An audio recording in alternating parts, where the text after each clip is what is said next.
Must have been 10 minutes of revelation to one woman. Called out another woman down here and healed her of cancer. I won't forget it because it was so impressive to me. Her sister had died of cancer, and she had cancer in her breast up under her arm. And it told her what she said to some poor child that was out in the streets. There she sits right there, in trouble, right there, and she was healed that moment. And sent a cloth to save the life of a young woman that had gone astray. She'd never told anybody what she'd told that person. She'd not told me. But the Spirit showed her. Your name's Ford, isn't it? I know things under revelation, isn't it? Sister Ford. And it spoke about that girl, Patricia.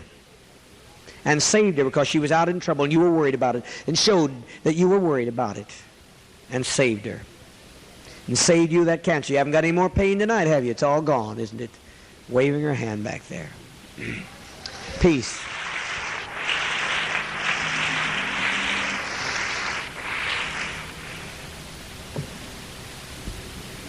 It's wonderful. But I know all about temptation. And I know all about trials. And I know that Jesus went through everything. As you say Jesus was. He even went through sex. Yes, he did. So how do you know? I'll give you 3 guesses.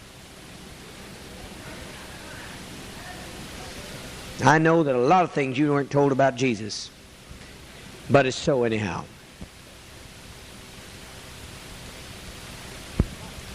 I don't think you're following me.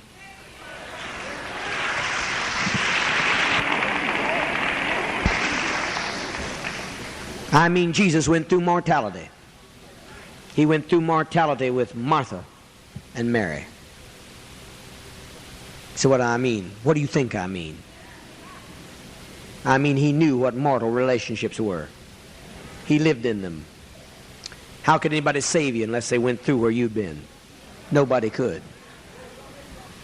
But I've gone through that plane and lifted up to a higher consciousness. But it's a strong plane. I could enter into sex and not sin. You know how? Because I wouldn't have any time to think. It's that strong in me. Him that knoweth to do right and doeth it not, it is sin. If I'd let myself just get around people in the female sense, I wouldn't have any time to think. But I don't do that. So all I've got left is food. Because I can't do any of the other things without hurting you.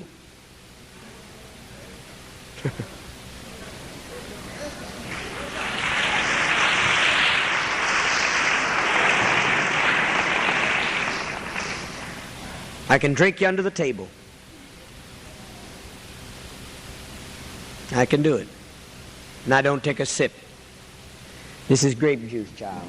Cranberry juice and other little concoctions of natural juices that have kept many alive in this place. Because I've anointed it to be so. Peace. I like wine, and I could drink it by the half bottle full. Just love it. So how do you know? Oh, I've drank it. That's how I know. Years ago, I tried everything so that I know exactly where I had to go to save you.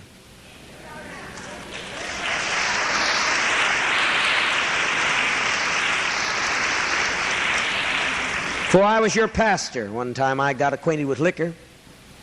Somebody played a joke on me because I was a very strong advocate of holiness. Always have lived a clean life. And on that occasion, some Latvian people that I'd saved, and I've always been saving people, I gave the refugees homes who were coming from Europe during that horrible day after the war, after World War II. I was doing work after World War II. I've been around longer than some of you seem to think. Somebody asked me in the aisle tonight if I knew what happened in the days of McCarthy. Are you kidding? Peace. Joe McCarthy was after me. I was such an active person in civil rights. He was after me. He sent his agents, that conspiracy that almost threw out democracy in this land. Old Joe McCarthy tried his best to get me subpoenaed. He couldn't do it. Oh, I've been around before McCarthy, and I've been around before Truman, and I've been around before Roosevelt. I've been around as far back as you want to go if you actually want to go back to infinite principle.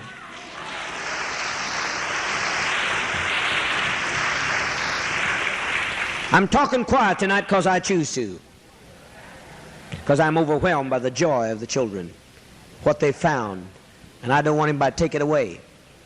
And I say that if it is taken away, you better watch out. Woe unto you that causes a stone of offense. Said offenses must needs be come, but woe to you that bring them. And I'm going to tell you, I'm speaking for me, and I'm speaking for my angels. You better not try to destroy this ship of state, because your number is up.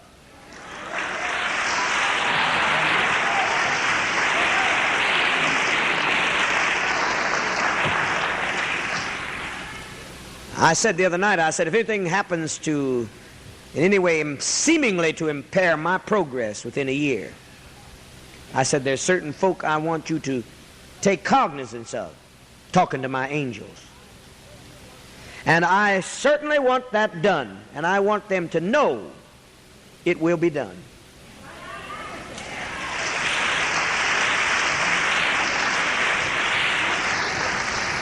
See, I don't understand you. Perhaps you're not supposed to, but some do.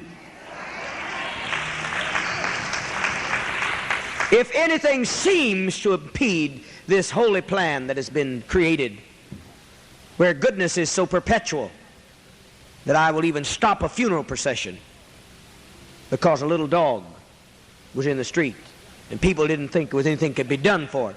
When I got out of the street, that officer said, "You can't do anything about that dog." "Oh, is that so?" "Well, I'll have you know that that dog is in Johnny May Yates's house tonight. The doctor said it'll live."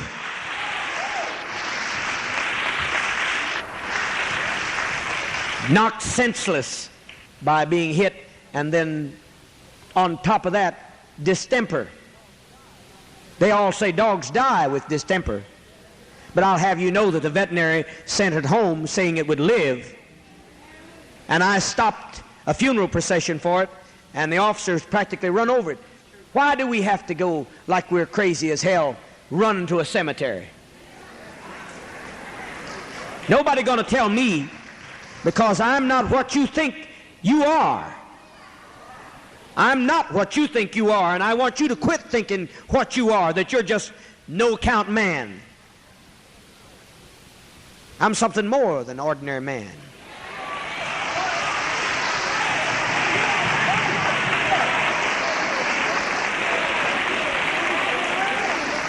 So I came here to get healed tonight. Well, you just may not get healed tonight until you listen to what I've got to say to the church.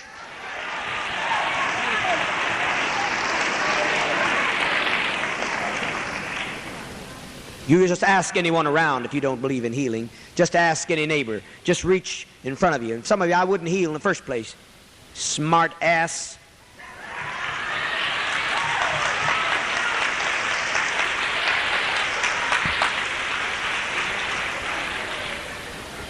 So now that's a strange way for you to talk. Oh, I guess it's not so strange. I'll just open the Bible here. I know all about the Bible. 113th Psalm I find it open to here. 5th verse. Who is like unto God, our God who dwelleth on high, who humbleth himself to behold the things that are in heaven and in the earth? He that raiseth up the poor out of the dust and lifteth the needy out of the shithill.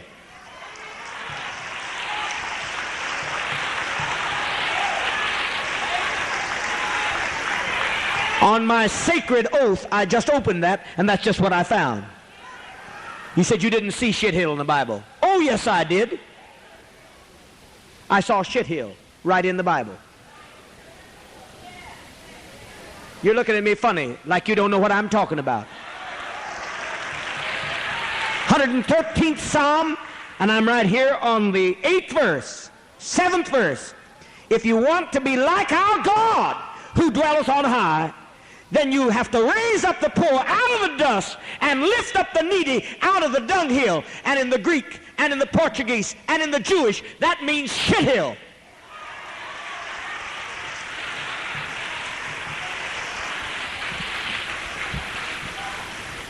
Get tired of these people. So I've got a right to say, when I look at somebody making fun of my people shouting tonight, you're lucky you can walk out on your feet, and you're lucky you're not laying flat on your ass.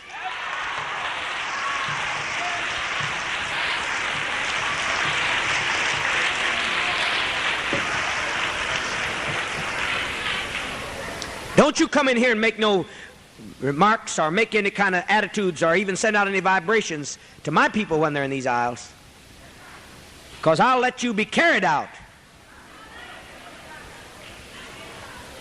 I didn't ask you here, but I can damn well carry you out.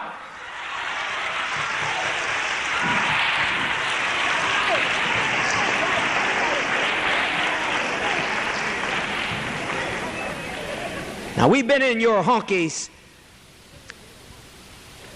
shit heap. We've been in your honkies dunghill. We've always had to come in at the side door or sit back and look at fine buildings. Now we have got something that belongs to us.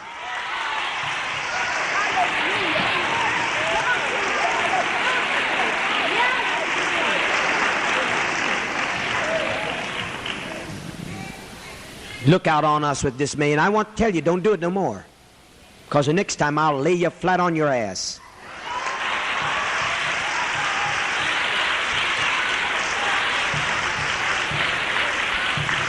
Said, I never heard a man speak like that before. And you never seen a man that can cause somebody with their eyeball knocked out to heal it either. You never seen nobody do that either. You never seen anybody take a woman like Sister Cunningham that is destroyed with a stroke and make her run around like a little child. You've never seen anybody to take a woman that was dead like this woman for 2 hours, or the woman next to her that had a cancer and her daughter had cancer, or the woman next to her that had 3 bones broken and healed them in 48 hours, or the woman next to her that was operated 5 times for cancer. No, you've not seen it. Right down the line I'm talking about. Or the one next that had a cataract removed by my power, by the word of my command. Or the one next that was healed by arthritic condition and a heart condition and blood pressure. Or the one next that was raised from the dead. Or the one next that was raised from the dead. No, you haven't seen anybody. So if you don't like this house, you better get out while you can, or I'll lay you on your ass.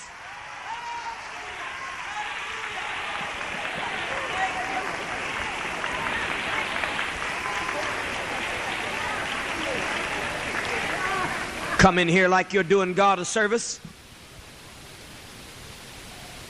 You wouldn't be here if your church had been meeting your need. So why don't you know the true scriptures? As I said, there's no dirtier word in all the words of language, and all the semantics of old, than dung. It's a nasty word. Jewish people were not supposed to use it, but it didn't keep Paul from using it. When he looked out at the false churches and false religions, all of his old formalities, and all the institutional upbringing that he had, he said, I count it all dung. I count it all dung, that I might know Christ, the revolution, the anointing. So I guess I have a right to use the language that I choose.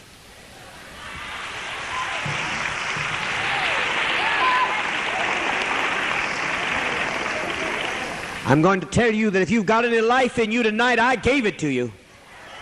If you've got any health in your body, I put it there. If you have life instead of death, it was I that gave it to you.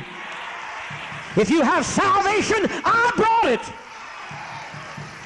So if I created the words, I can damn well use them.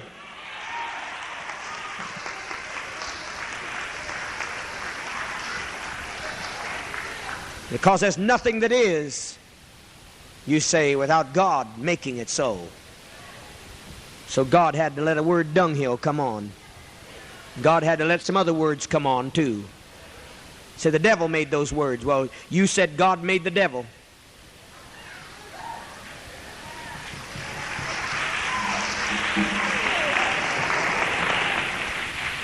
Said, well, the devil can't do God's will. All power, Romans 13:1 says, all power that be, all powers, not power, powers plural, all powers that be are ordained of God. And there is no power but of God. So if there's a devil, he's doing God's will.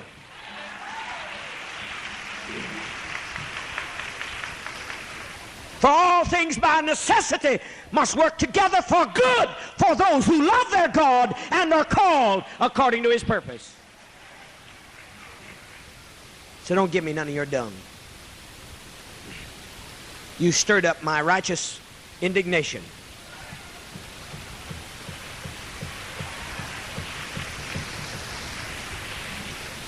If you come in this house, don't you look down your nose at any of my black people.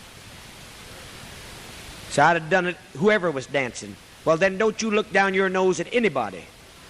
In this house, we paid for it, and we're going to keep it, and nobody can take it away from us.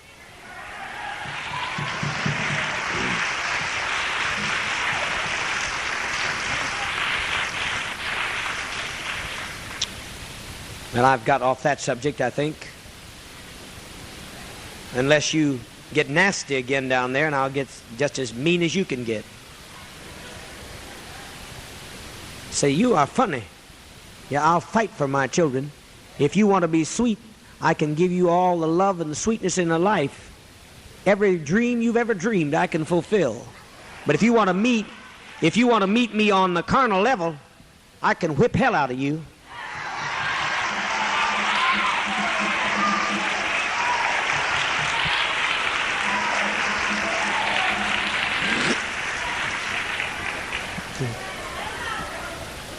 There was a man named Whitey Freestone, an old honky bastard.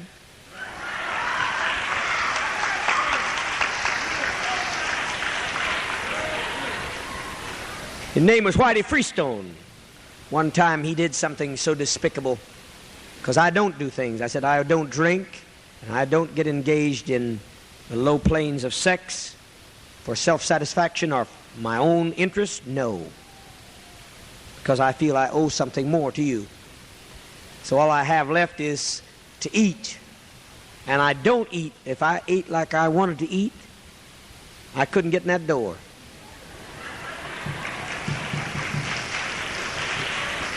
Because I don't feel like it. I know that you need me. Ain't no question about it. I know you need me.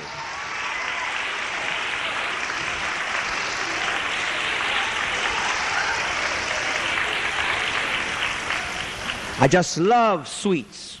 Just love candy. Won't eat candy. Just love it. I could just eat it and eat it and eat it and eat it and never stop. Ice cream, I could just eat it until all that ice cream was eat up back there.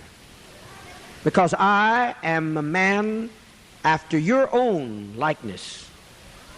God said, let us make man in our likeness.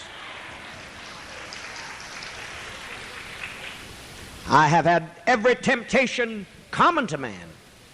I've known every frailty that you had to undergo, because I could not be a savior to you come out of Zion if I had not walked through your own sufferings. Now thus far, I have not lost one person ever who's listened to me. Never lost one. Got a sister staying out because of a sister that went to Sister Ellis. My Sister Ellis never was with me. She never was with me. Her heart was out there someplace. It was out there she even felt she had her own ministry. I liked her and would have done anything for her and talked to her repeatedly, but she didn't come to church when she could have come dozens and dozens and dozens of times. Then somebody going to condemn me because I was in a courtroom and I wasn't at her funeral. Sister Cooper. Sister Cooper can go to hell.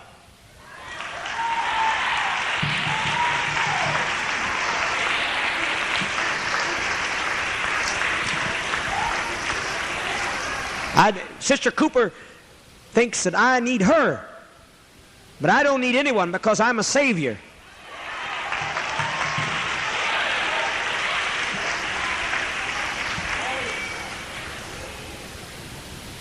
I'll tell you that even the family, as I waved my ministers on to get that dog and got out in the street, and even the family of the deceased today, they were very sweet. He said, I haven't been to church, but I want to know what time your church comes, 11 o'clock on Sunday morning, I told him, and he was very kind. He understood me stopping. They were all smoking and living by a different standard than we, but he understood me stopping to get that car, to stop that car and get that little dog and save that dog.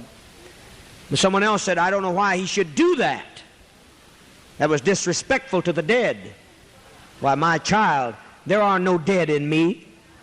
Sister Morris would have been happy about that as she could have been. There had been nothing done her heart more good than that to happen. I know where Sister Morris is. She's not in no box.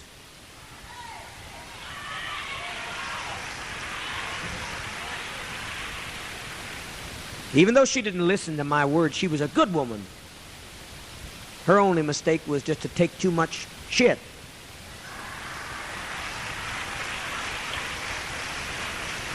Say, what are you trying to do? I'm trying to drive away some folk that are not meant to be here, because we've got a ship of state. They called it in the old days the old ship of Zion. Well, we've got one.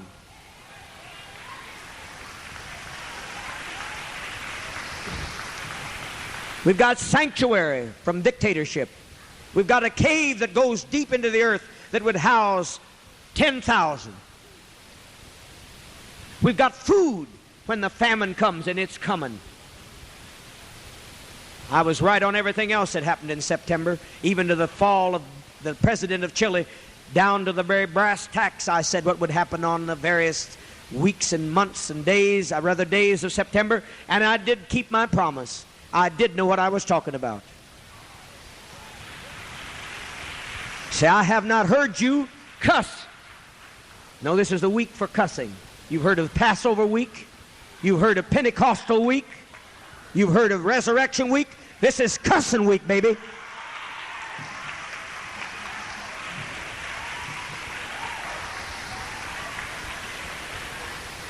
You raise your hypocritical ass and I'll chop it down tonight.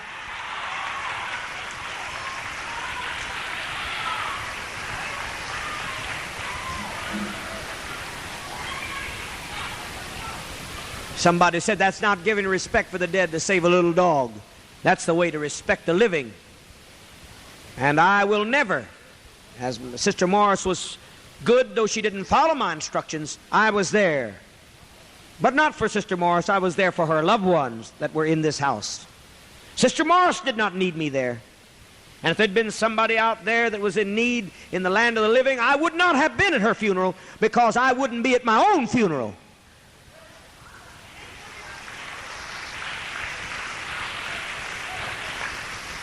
If somebody would, by some sort of quirk or situation, take this body, and I proved to you last Sunday I don't need it. I proved to you conclusively last Sunday. I took a young man from the offertory room. He didn't know what was coming off. I took him up and I stood him there, and I said, I can show you I do not need my body.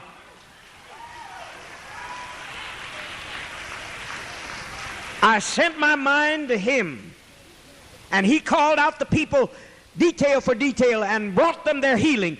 And I sat here, well, she was healed, and she was healed.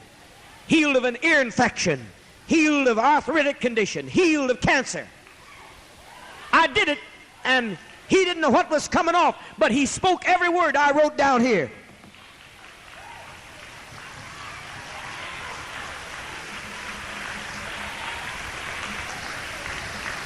And some things I did not even concentrate enough to write down, because I keep charts on all those people that are dear to me. I've got things in your chart to meditate on you for days and weeks ahead. That's why I've asked for a picture from each one of you, because you come before me at least once a week. I go through these charts at least once a week, looking at your situations and looking at your needs that I have got by revelation and put down through this great observation that I have in this marvelous 9 gifts. Yes, I put some things down, but some things I did not put down. I just held my mind, and he picked them up.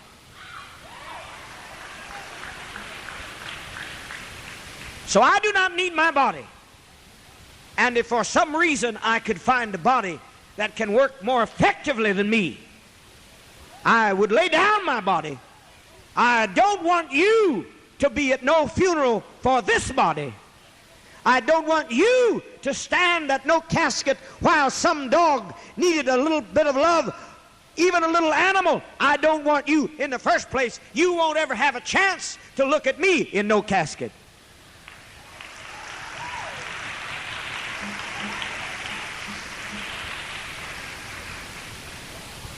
I would not put you through that for all the world. I don't know why anybody wants to put that. I thought Sister Morris, it would have been a blessing to her if nobody had looked at her. That wasn't Sister Morris. As wonderful as these morticians are, and I think the Coopers are, this is another Cooper I'm talking about now. I'm not talking about that Cooper. This Cooper that is with Williams Mortuary. I thought they've been nicer to us than anyone. If I were going to use a mortician, I'd go to them. They've been nice. But I thought, who in their right mind would want to be seen not looking like themselves? And I haven't seen nobody that they put in a box that looked like themselves. Nobody. I'll raise up and shake that mortuary if you do it. Don't you put me in no box. You're not going to have a chance to anyway. But I said, don't you even try to put me in no box. And have people walk around and some old fool moaning and groaning, trying to get the people to cry and singing out those old dead songs. I'd shake the whole damn place.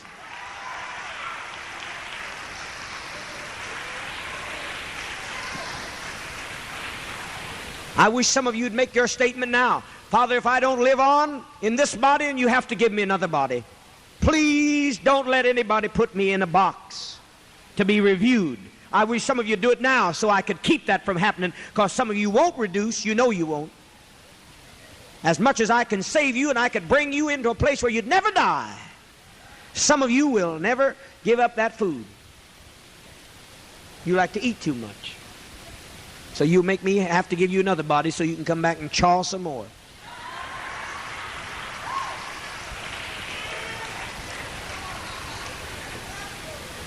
Because my sweetest children, you got too much. If you can take a hold of anything in here, if you can touch, if you can get in here,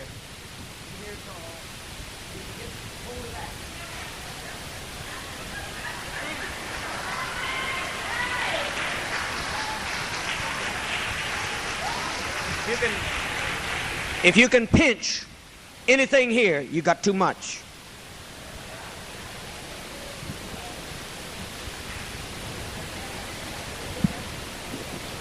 That's what I want to get rid of, because that means that much more with that heart. What do you think had happened to that pump that we've got up there on our beautiful senior citizen home if you'd put 5 homes on one water pump? It wouldn't pump 1 hour. And some of you folk are putting 5 bodies on one heart. Every inch of fat means a mile more that blood's got to pump. Every inch. Every pound, 1 mile more of blood circulation pump, pipeline, vascular system, bloodline, 1 mile for every pound. That's too much. And your heart's overworked, and I cannot keep you from dying if you won't keep my sayings. I know as well as I'm sitting here, there was a promise that came if people will follow our diet, make the 20 calls a day, there'd be no death in this epoch. Folk won't make those 20 calls a day. You know you won't. There's just a few of you do. How many make 20 calls a day? Don't lie to me now, honey. You'll fall on your ass. That's better. See, you got nobody.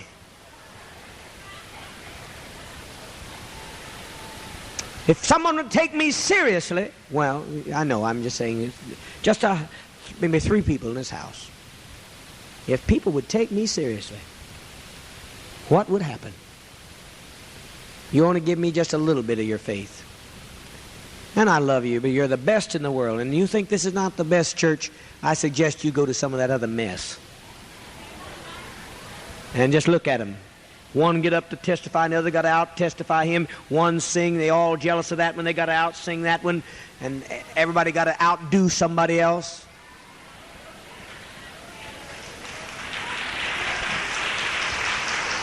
Peace. We got little problems here.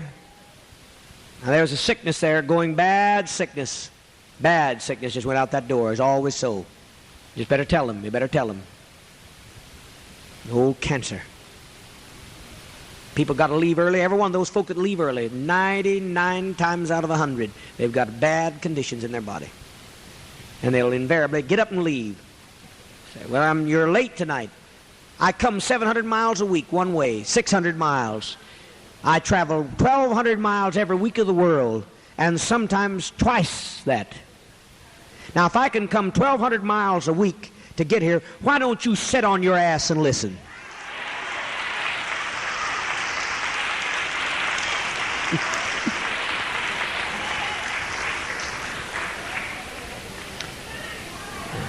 I'm testing you. This is a test tonight. If you're offended at any point, you lose something that I've given you. Because if God is God, then He's got a right to speak as He will.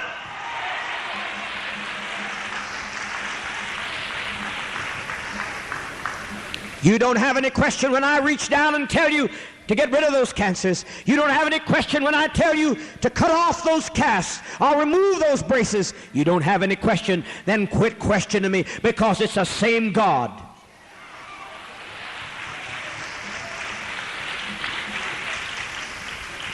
If you don't like the God that speaks about dunghills and shit heaps and asses, then you don't like the God that healed all those women last night of breast cancer. You can't separate one from the other, because I'm the same today, yesterday, and forever.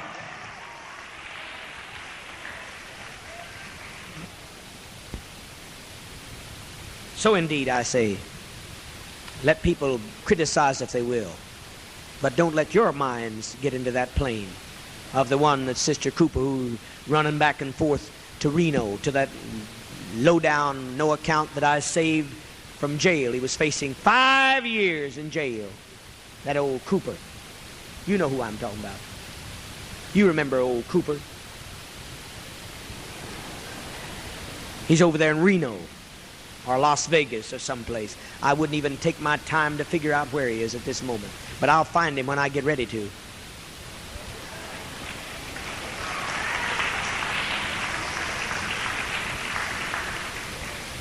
Stood his ass up.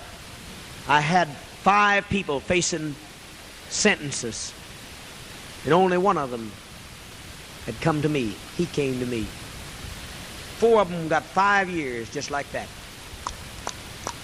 They came to him, said, because of Jim Jones, you're off. He was pushing dope, and I saved him.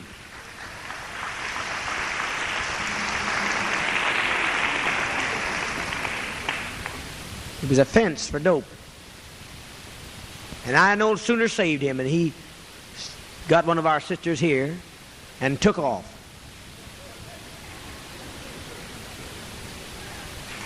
And she had the sense enough to come back and forth at least once in a while until Sister Ellis went by the way of the grave, and Sister Ellis was saying that she had the same power I had. She had this kind of a thing, and she had that kind of a thing. He said, well, she brought you food. I wouldn't eat it. I didn't eat her food, because she didn't come to my meetings. I don't sit and gorge on somebody's food. Don't come to my meetings.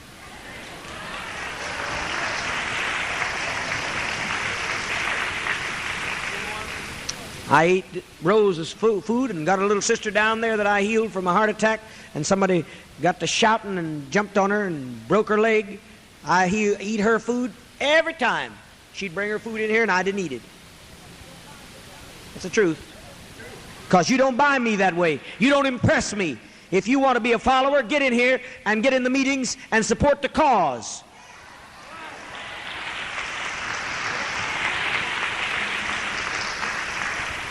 Some sister said, I thought she was a favorite of yours because the food came in. I thought, that's all I can get from her. So I let my disciples get the food. But God didn't eat the food. My disciples wouldn't eat it if I'd told them not to. But I thought that's one thing I can get from that sister, and I will get it. That will help me so that I don't have to spend out money for food that we can utilize for the cause. We'll have that much more money to save for the protection of all of you.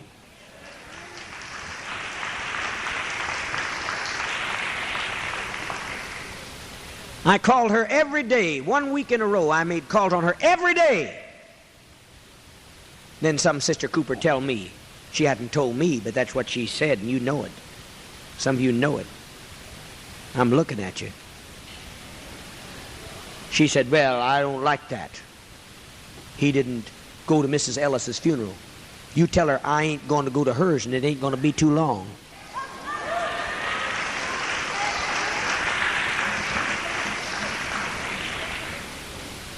She better straighten her damn mouth.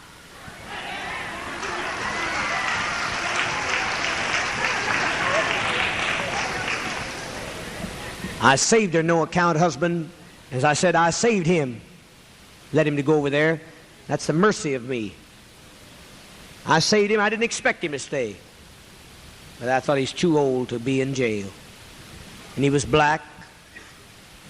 Being black alone is a big excuse in this country.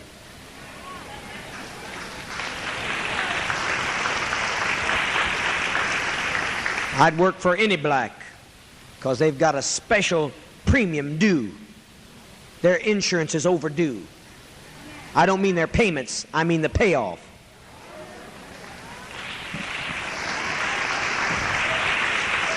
So I'd help any Indian or Mexican or black. So I helped him knowing full well he wouldn't. But she married him, and that was her problem. Then he took off and went to Nevada. And she kept coming here, some, and now she's sitting home, and she's not going to come, saith she, because I did not go to Mrs. Ellis's funeral, who didn't even want to publicly identify with this church. So I'm going to tell you that you better tell her that she better change her attitude, or I won't even go to her funeral.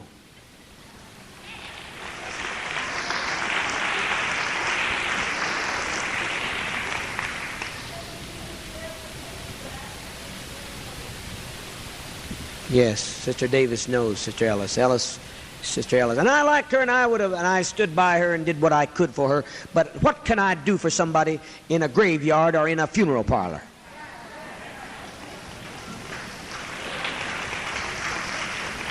There's some teaching that'll be done in just a little bit. Now, if you can't wait to get your rectum healed,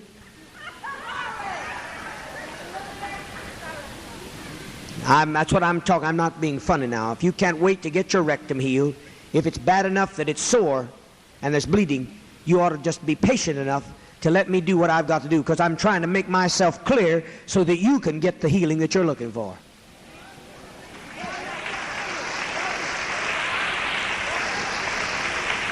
It's Friday night. Now, I know some of my folk, we've got to go to San Francisco tonight, and some at 6 o'clock in the morning. They're not griping. So why should you? If you didn't need me, why didn't you stay over at the Deliverance Tabernacle?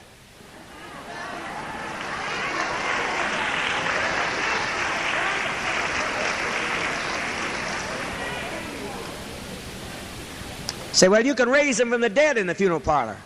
You haven't seen nobody raising anybody from the dead in the funeral parlor. You haven't seen nobody come up with embalming fluid. No, you ain't. Say, don't you know better to say ain't? I know what I'm doing, baby. I'm a high school principal. I've been a school teacher, but I'm going to talk just exactly like I can to get your ass out of here.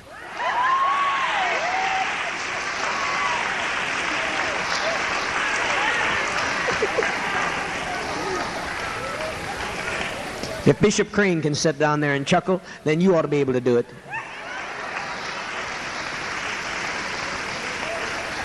And his good wife, who's been a Church of God in Christ missionary holiness for years, if they can see reality, they've been up in Redwood Valley for weeks, if they can see the goodness of God and can look behind the scene and know what makes me tick, then you ought to be able to make it, particularly being that you were screwing around with a deacon last week.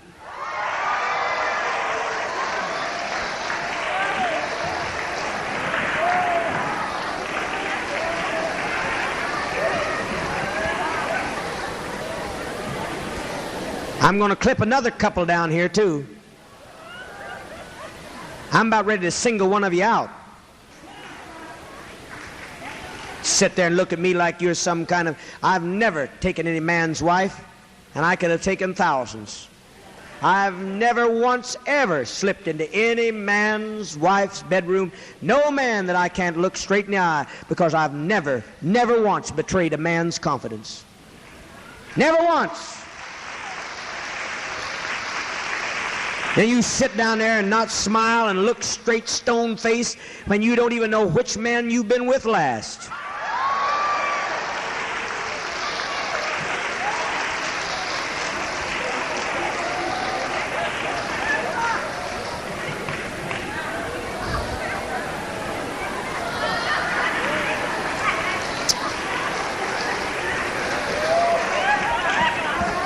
I did not claim to be your stupid sky god. I claim to be the only God there is.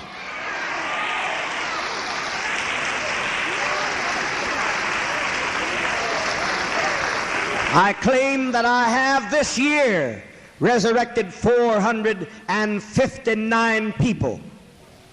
This year. I've done that.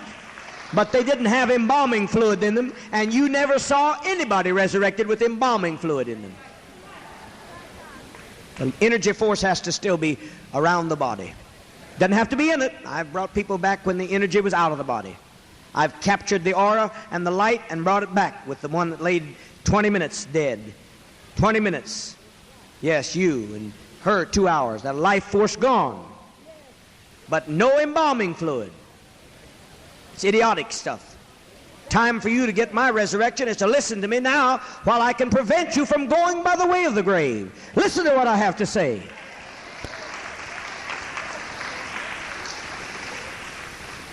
I don't want to be compared to your myths. Anybody can write a book. King James is full of hot air.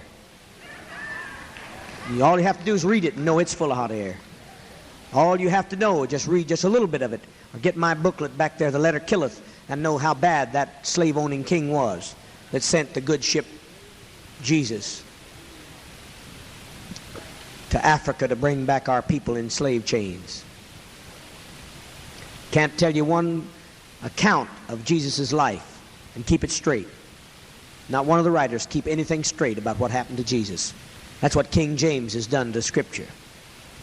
So don't compare me to your myths, but you compare me to other churches. You see if you know any church that's been established 1 year ago, September, that has now moved into the apartment area, that has now got senior citizens in a Los Angeles house up in Redwood Valley, that's moved up 88 people that were members of Los Angeles Temple, officially took the responsibility to move them up. Many of the seniors that are sitting right here, how many live in Redwood Valley, formerly lived in Los Angeles? How many live in the valley? They're here tonight. You were in Los Angeles. Yeah. Your sister was healed of cancer, was operated 5 times. That's what I mean. How many lived in Los Angeles and now brought up here? Or you're now in Redwood Valley. Well, we've got a lot of folk, you see, that are not here. But look at the hands here that are with us tonight. Because you see, we have very few people that came down with us. But we've got all kinds of people up there. You name them. How many people can you name offhand? What? Stand up there and tell it. Stand up, yeah, stand up. Yes, you know other people? What? Mother Taylor? David Gaines? What? What? Yes, Sister Sneed? Yes. Send us Sister Bailey. What's the name? Fair? Sister Fair's friend? What is it, Amanda? Yes, Fair, yes. Fitch, yes. All kinds of people. Gennaro's, yes. I imagine you come up with 150 instead of 88 that I know of that we've officially helped move up. Now you show me a church that's done that in 1 year. You show me. I can show you all kinds of churches in this town that haven't even paid